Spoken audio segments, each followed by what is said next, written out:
या बातमीचे प्रायोजक आहेत सद्गुरू कृपा प्रोडक्शन, मॅन्युफॅक्चरर व suppliers building materials. Mobile number 8237 100 900 व 83 088 19 982. आणि मग दुसऱ्या ड्रायव्हरला मारत होते. बाचाबाच कशावरून झाली? मग ते काय गाडी आडी मारी म्हणून. आता जी गाडी पंपातून येते ती टर्न मारताना आडीच होते ना. तुमचं काय नाव? माझं नाव प्रकाश होती. तुम्ही कोण आहात? मी ड्रायव्हर आहे, बसवरती ड्रायव्हर आहे मी.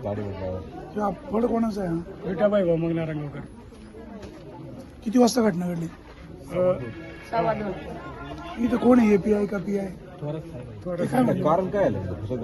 फक्त टर्न मारता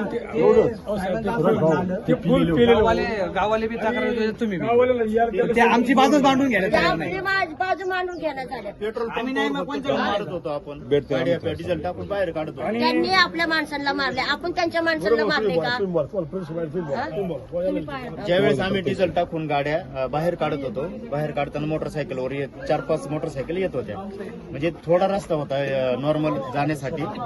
त्यांनी बाचाबाची केली, शिवीगाळ केली. मग ड्रायव्हरला खाली वाढायला लागले, मारहाण केली. ड्रायव्हरला मारहाण केल्यानंतर आमच्या पोरांनी सोडासोडी करायला गेली. पोरं कुठे आहेत ते?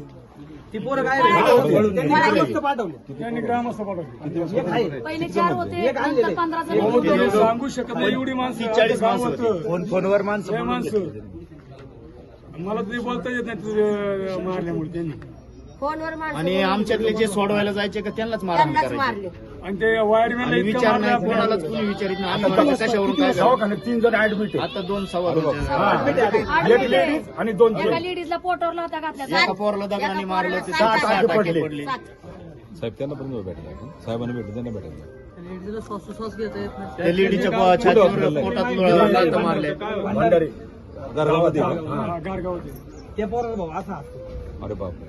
15-16 जणांनी मारला मारण्याचं काम एकट्याला. आहे का हो? दारू पिऊन आणि सोडवायला गेलं त्याचा तर मस्करा ते करायचा. सोडवायला लाज जायचं, नाही त्यालाच वाटली मारहाण यांना? तो करायची. काही बोलला बी नाही, काय नाही. तो तिथं सांगितलं ते कारण हे पेलेले होते ना, त्यांना काही कळत नव्हतं. आणि त्यांनी फोन करून गावातले पोरं बोलवले. आणि यांची आईच होतं. जे बोलवले त्यांनी विचारलं नाही कोणाला, काहीच नाही.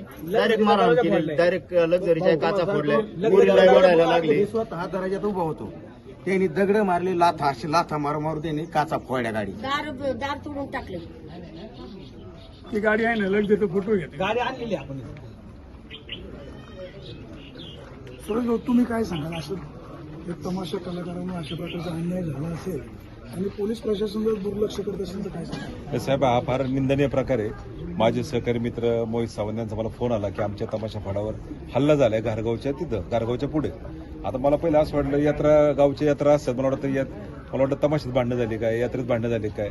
पण इथं आल्यानंतर समजलं काही दारू पिलेल्या मुलांनी यांच्या रस्त्यात असलेल्या गाड्या या टर्न मारत होत्या आणि त्याच्यातून त्यांना त्या गोष्टीचा राग येऊन त्यांनी खरं तर आमच्या सगळ्या कलाकारांना त्या ठिकाणी मारहाण केली.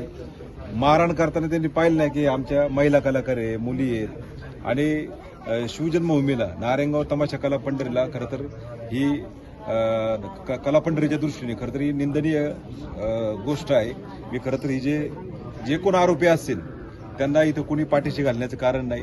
जे कोण आरोपी असेल इथल्या डिपार्टमेंटने, पोलीस स्टेशनने या ठिकाणी त्यांच्यावर तातडीने कारवाई करावी. कारण आता इथं आल्यानंतर समजते साहेब की ती लोक फरार झालीत.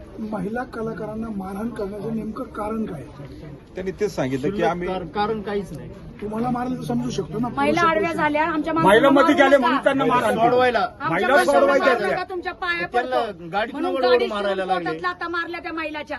एक महिला बघा दवाखान्यात कशी पडलेली आहे आणि दुसऱ्या महिलांना इतक्या घाण शिव्या दिलेल्या आहेत. साहेब, आणि या सगळ्या बाहेरच्या महिला आहेत बरं का, असं नाही. साहेब, मुळात काय आहे यांच्यातील 3-4 कलाकार हॉस्पिटलला ऍडमिट आहे.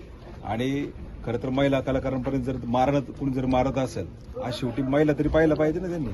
तेव्हाचा नवरा होता ना, आज जनावरांसारखं यांना मारहाण पडली, केली. नवऱ्याला मारतात आणि म्हणून. ह्या गोष्टीचं खरं तर आम्ही खपून घेणार नाही. शिवजन्मभूमीच्या वतीने, नारायणगाव तमाशा कला पंढरीच्या वतीने या गोष्टीचा आम्ही निषेध करून हे जे कोण आरोपी असतील, आम्ही हा विषय उद्या गृहमंत्र्यांपर्यंत, सांस्कृतिक मंत्र्यांपर्यंत जरी गेला तरी चालेल. कारण शेवटी हे तमाशाचे कलाकार आमचे 12 गावचं पाणी पिऊन नदीवर आंघोळी करून खरं तरी जीवन जगत असतात. कसं बसं लोकांचं त्या ठिकाणी समाधान, मनोरंजन करत असतात. आणि अशा प्रकारे जर त्यांच्यावर जर मारहाण तुम्ही करत असाल जनावरांसारखी, तरी आम्ही खपून घेणार नाही साहेब. मोहित भाऊ, तुम्ही काय सांगाल? नमस्ते सर. सकाळी मला फोन आल्यानंतर सर मी ज्या टायमाला कार्यक्रम कुठल्या गावात होता? कार्यक्रम आहे ना, काल पोखळे बारेश्वरला होता, पोखरे बाळेश्वर, आणि आज याला दुसऱ्या गावात चाललो होतो, माळेगाव. तर माळेगाव पाठरला. तर गाड्या त्या गावातून ह्या गावाच्या मध्ये जो पंप लागतो, गाड्या पंपावर डिझेल भरायला थांबल्या. डिझेल भरायला थांबल्यानंतर एकच गाडी फक्त ट्रक आहे ना, फक्त हायवेच्या थोडं बाहेर निघली आणि समोरून ती लोक येत होती. मोटरसायकल हा, मोटरसायकलवर होती, ती पिलेली होती सगळी. मग थोडं बाहेर निघताना गाडी तर धक्काही लागला नाही, अगोदर शिवाय द्यायला सुरुवात केली त्यांनी. त्यात गाडी साईडला घेतली, ते अमानुष मारहाण केली साहेब. पहिली ड्रायव्हरला लय मारलं, त्याला इतकं मारलं, भयंकर मारलं. हे जर महाराष्ट्रासारख्या ठिकाणी होत असेल तर आम्हाला राष्ट्रपती पुरस्कार दिलेला काहीच उपयोग नाही. मला तर असं कधी कधी वाटते भारत सरकारने दिलेला पुरस्कार परत करावा काय. आम्ही जर सुरक्षित नाही, सामान्य माणसं काय सुरक्षित राहणार आहे? अहो, हे आमची तळमळे. राज्याच्या गृहमंत्र्यांनी, राज्यमंत्र्यांनी हे बघावं काय चाललंय. आमची जर नीट व्यवस्थित कुठं जर तक्रार घेतली जात नाही, आम्हाला न्याय मिळत नसेल तर उपयोगच नाही काही साहेब. इथले पीआय काय म्हणाले? नाही, पीआय साहेब म्हटले आता सगळ्यांना गुन्हे दाखल करतो. त्यांनी चांगलं सपोर्ट केला. आता ते बोलले आम्हाला, बघू आता पुढं काय होते. फिर्याद कोण नोंदवत आहे? फिर्याद आमचे वडील नोंदवतात. तुमचा फ्लॅट, घर, बंगला, व्यापारी गाडे, दुकान, जागा, शेतजमीन, प्लॉट्स विकायचे आहेत का? विकायचे असतील तर आजच आमच्याशी संपर्क साधा. स्थावर मालमत्ता खरेदी विक्रीसाठी आंबेगाव तालुक्यातील विश्वसनीय नाव म्हणजे सीता प्रॉपर्टीज. आमची वैशिष्ट्ये: जलद व्यवहार, तुमच्या प्रॉपर्टीजची योग्य किंमत, मालक व ग्राहक यांच्यात समोरासमोर पारदर्शक व्यवहार. आमचा संपर्क 7972 82 24 33 व 80 10 25 09 54.